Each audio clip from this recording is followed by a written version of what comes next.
विचार करता सात पर्व तार 18 এবং 19 পদ টিকে পড়ি দেবে।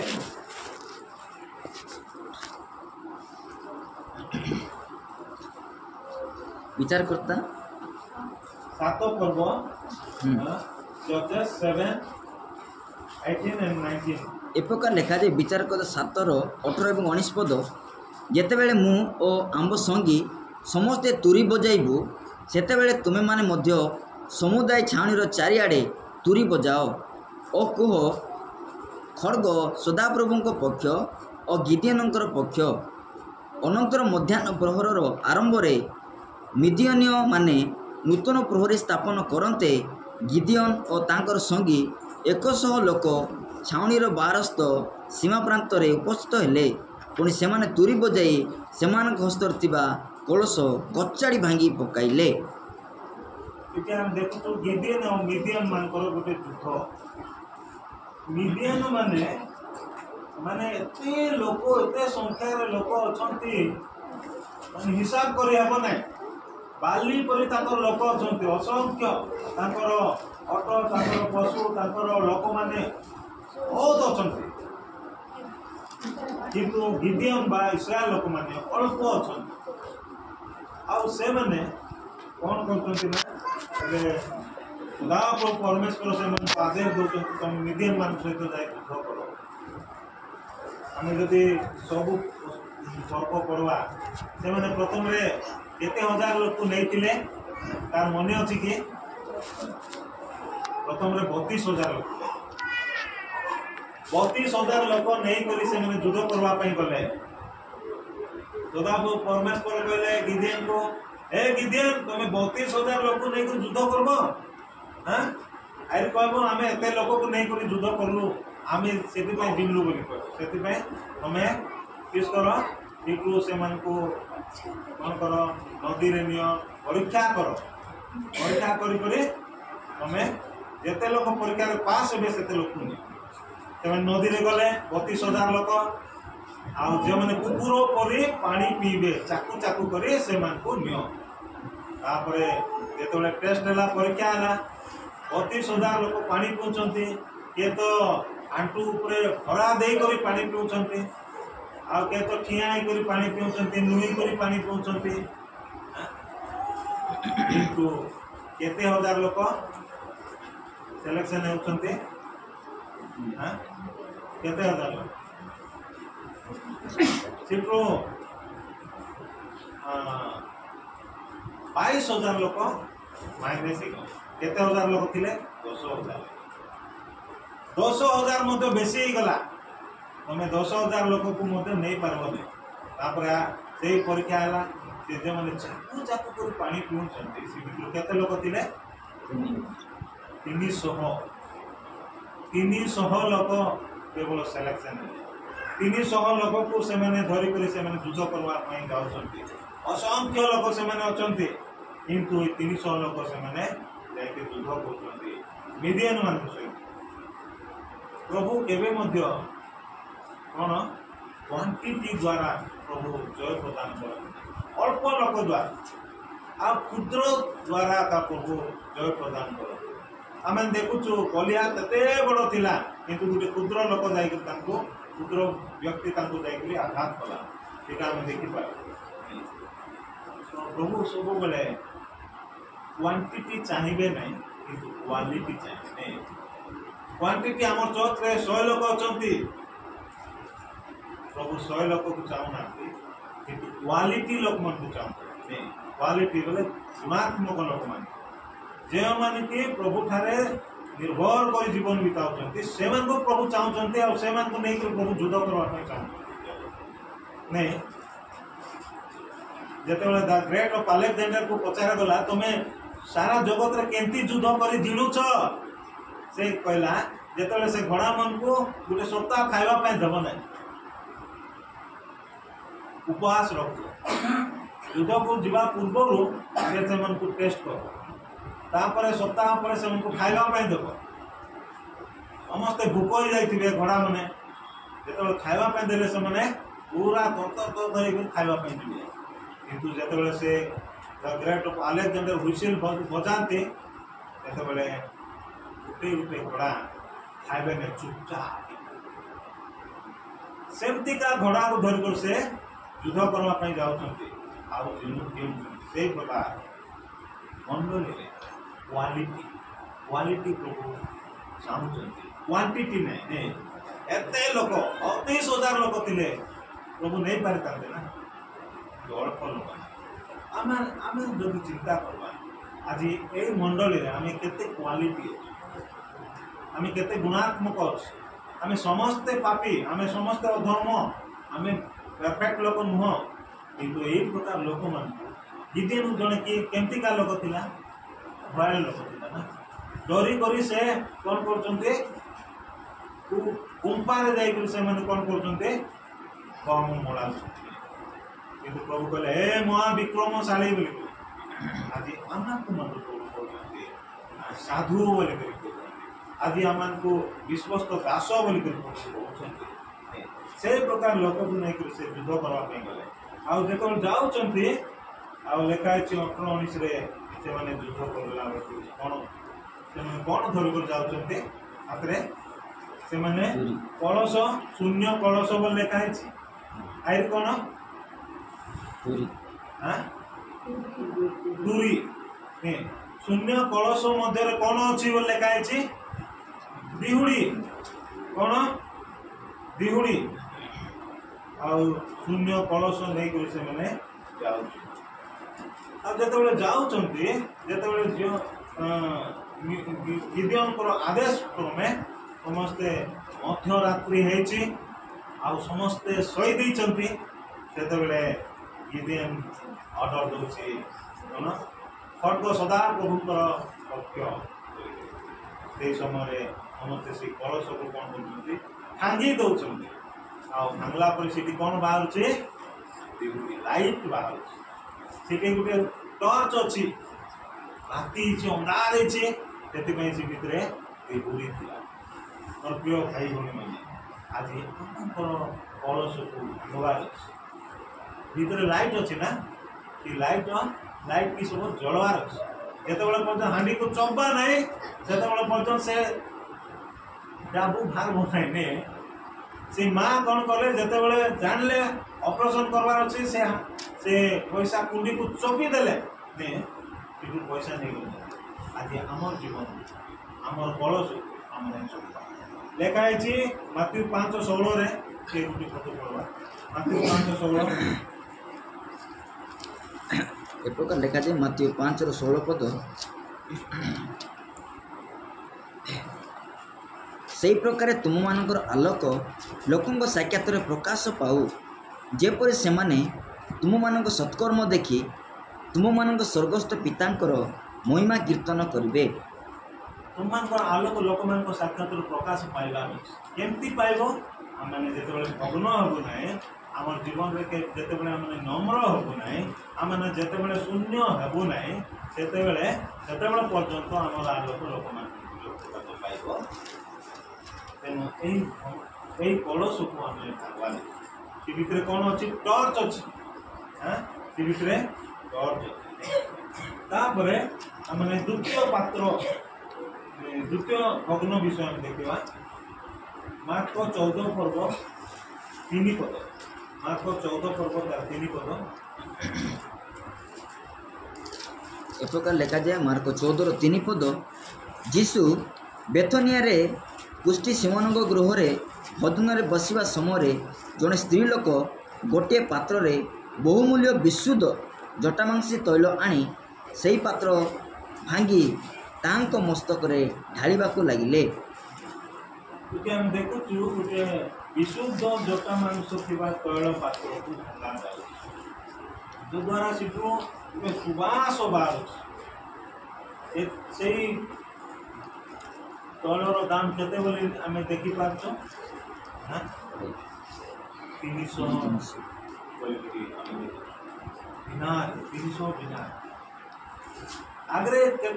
ଗୋଟେ ଲୋକ ଗୋଟେ ଦିନ କାମ କଲେ ଗୋଟେ ଦିନାର ମିଳୁଥିଲା। ଗୋଟେ ଦିନାର ମିଳେ। ଆଜିକାଲି ଆମେ ଗୋଟେ ଦିନ କାମ କଲେ ଆମକୁ 350 କି 400 କି 600 ଟଙ୍କା ମିଳୁଛି କୁଲି କାମ କଲେ। से समय लोक मैंने काम कले गोटे दिन काम कले गोटे दिनार मिलूला किंतु 300 दिन दिनार से रखिक कौन कर तैल संचय कर चरण तल से भग्न पात्र से पात्र रे से संचय कर रखी से पात्र को भग्न कला भांगिला आ प्रभु को मुख से तल लगाइबा आज आम जीवन में से प्रकार गोटे भग्न पात्र आमर से कार्य आमर आचार व्यवहार सुवास आम देखु जो रुथ को जीवन में देखी पार्चु से निजक जो भांगिले ना आज आम देखी पार्चु जदि से रुथ पर जीवन काटवाई समर्पण आम जदि लाइट जलाइबार अच्छी बोले आम कलश को भांगवार अच्छे आम जीवन कलश को भांगवार अच्छे जदि आम ये दुईटा विषय आम करवा आम जीवन में ये परिवर्तन जीवन जो पर्यंत ये दुईटा विषय को आम भांगी नाहू से पर्यंत सुबास आसब ना लाइट जल ना तो आम अंधकार अच्छु ए पर्यंत जो मैंने कलश भांगी ना से मैंने अंधकार अच्छा राति घंटे दुईटा हो जाए लाइट दरकार राति लाइट दरकार आज लाइट पाइबापी आम जीवन को प्रभु आम हृदय से लाइट हबार यीशु कहले मो जगतर ज्योति तुमने मत जगतर ज्योति बोली जदि आम मैंने सुवास आम जीवन में आसबार अच्छे गोटे उत्तम कार्य हबार अच्छे बोले आम से पात्र तृतीय विषय आम देखा माथ्यू 14 पर्व तार 19 पद माथ्यू 14 पर्व तार 19 पद प्रकार लिखा जाए माथ्यू 14 19 पद पुणी से लोक समूह को घास उपर बसवाई आज्ञा देले आउ से 5टी रोटी और 2टी माछ घेनी स्वर्ग आड़े ऊर्ध्वदृष्टि करी आशीर्वाद कले एवं रोटी गुड़िक भांगी शिष्य मानक देले और शिष्य माने लोक समूह को देले देखु भग्न रोटी जदि से रोटी को भांगी न 5000 ऊर्ध लोक खाई पारि न भग्न से रोटी को भांगा द्वारा लोक मैंने कौन होती क्षुदित से मैंने भोकरे लोक मैंने सुस्त अनुभव कर आराम अनुभव कर जिते पर्यंत से रक्ति भंगा हो नाला क्षुदार थे भोकरे थे आज से पुत्र रोटी गोटे रोटी आज भांगवा द्वारा 5000 लोक खाइले आनंद कले आम देखा तो आम तो जीवन में आम देखु शेष प्रथम करंत 11:24 आम देखी पार्थे प्रथम करंत 11:24 उपकार लिखा जाए प्रथम करते 11:24 पद या तुम निमंते मोहर शरीर मते स्मरण करने निमंते यह कर हाँ प्रभु जीशु ख्रीष्ट शरीर कौन है भग्न हवा द्वारा आज जगत कौन पाइला मुक्ति पाइला आज जगत मुक्ति पाई शरीर भग्न हवा द्वारा आम देखुलु जे रोटी शरीर निदर्शन आज से दिन से 5000 लोक खाऊँ से रोटी गोटे रोटी 5टी रोटी 2टी माछ द्वारा आज 5000 लोक कि प्रभु भग्न आज भग्न जदि हेबू ना आम अन्य मान परिपूर्ण आउ प्रभु जीशु ख्रीष्ट जदि जगत में आसी भग्न हो न था जगत आज मुक्ति पाई न था तेणुक लिखाई कौन गहम बीज जदि आम बुणीबू तादि गोटे भाव रहे सीटा कौन हम ना बहुत गुणित हे ना कि माटी जाए मिसवार अच्छी मरबार अच्छी सीटा कौन हम बहुत गुण में फल पड़े तो प्रभु जीशु ख्रीष्ट से गहम सदृश मृत्युवरण कले द्वारा आज अनेक लोक प्रभु जीशु ख्रीष्ट आसवाई सुजोग पाइले जदि से मृत्युवरण कर न था अनेक लोक कौन पारि न था मुक्ति पाई पार न था। तो आम चार्टा विषय आम देखी गोटे आम कलश भग्न कलश भग्न पात्र आने देखु भग्न रोटी आ भग्न शरीर ये चार्टा विषय भांगवा को पड़ा। जदि चार्टा विषय भंगा न जीव ताहले आम जीवन में आम उन्नति पार्बा। तो आम को निज निज को भग्न करवार अच्छे आम निज निज को नम्र करवार अच्छे निज निज को भांगवार अच्छे आमको आमर जो जिद आम रखीचु से जिद को आम एमती करबी से यपटे न आए मुझे तार पाखे जीवी ना अनेक लोग ये प्रकार गोटे जिद रखुए निज को भांगी पार से मोर पाखे आसू मुई कहीं तार पाखे जीवी नम्रता ना निज को शून्य ना निज को भांगी पारना प्रभु केमती आश्चर्य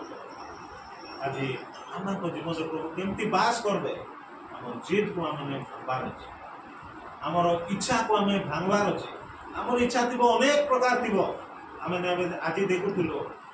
जे सदा प्रभुकर इच्छा थिला निजर पुत्र को भग्न करबा चूर्ण करबा प्रभु दृष्टिष्ट स्व इच्छा रे से निजको भग्न आज आम शून्य करवार अच्छे निजको पूर्ण करवार अच्छे स्व इच्छा रे ताहले प्रभु आम अंतर रही आम जीवन गोटे आत्मिक जीवन आम बढ़ी पार्बा आउ प्रभु मैंने व्यवहार ही पार्बा गोटे विश्वस्त जीवन काटि पार्बा आमर सप्त ग्रीवता को आम भग्न करवार अच्छे आम अनेक विषय शुणी शुणी शुणी शुणी अच्छु प्रभु बात लेखा जे थर को थर अनुजोग पाइले ही अपना ग्रीवा शक्त करे कौन हम प्रतिकार बिना अटा जे थर को थर अनुजोग पाइले ही अपना ग्रीवा शक्त करे से प्रतिकार बिना मैंने कौन सी कारण न थाई मध्य से मरी जाए पार्बो आमर ग्रीवा आम जोटा शुणुचु आम जोटा जानूचु जोटा आमने लोक मान गोटे उपदेश पाऊँ पाइला आम जीवन को आम सजाड़बार आम सजाड़बार अच्छे आम भग्न हबार अच्छे आम नम्र हबार अच्छे आम बसीभूत हबार अच्छे आम जिद धरवा ना आम जिद धरवा जो जिद द्वारा आज अनेक लोक भग्न हो जाती माटी में मिसी जाती परिवार ठार जो अलगा हो मंडली ठार से अलगा हो जाती आज मंडली मंडली कहीं विभाजन हो नम्रता प्रेम ना विश्वस्तता ना ठीक भाव जीवन काटवा लोक आम देखिपार अनेक मंडली से आज मंडली भांगी जा दुई भाग हो जाए सकाଳେ गोटे दल कहते उपरले गोटे दल कर तो आमर स्व इच्छा को आम भांगवार अच्छे आमर शक्त ग्रीवता को आम भांगवार अच्छे आम लह्य स्वरूप कठिन इच्छा को आम बलिदान करदेवार अच्छे आम जो कठिन इच्छा अच्छे बलिदान करदे प्रभु कार्य करवे जदि आम भांगवार ना केवे प्रभु कार्य करें प्रभु केवे कार्य करें ना तेणु प्रभु वाक्य द्वारा मैंने पाँच अनेक विषय निजक संग्रह करवा निजक बसीभूत करवा निजक भांगा प्रभु आम आज आम कभी कार्य करने आम जब निजे भांगी पार्नु आम अन्य मान को कौन भांग बोलिक आम शिक्षा दे पार शिक्षा दे पार आम केवे अन्य लोक गोटे सत् मार्ग आम नहीं पार्बा ना तेणुक प्रभु आम अनुग्रह करूँ ये चार्टा विषय भग्न कलश भग्न पात्र भग्न रोटी आ भग्न शरीर मैंने आज भांगवार अच्छे प्रभु विशिष्ट निजक भांगी थे जो द्वारा आज आम कौन पाच मुक्ति पाई आम निज भग्न करार अच्छे आम जिद को आम इच्छा को सब विषय को आम भग्न कर प्रभु आम प्रत्येक अनुग्रह आशीर्वाद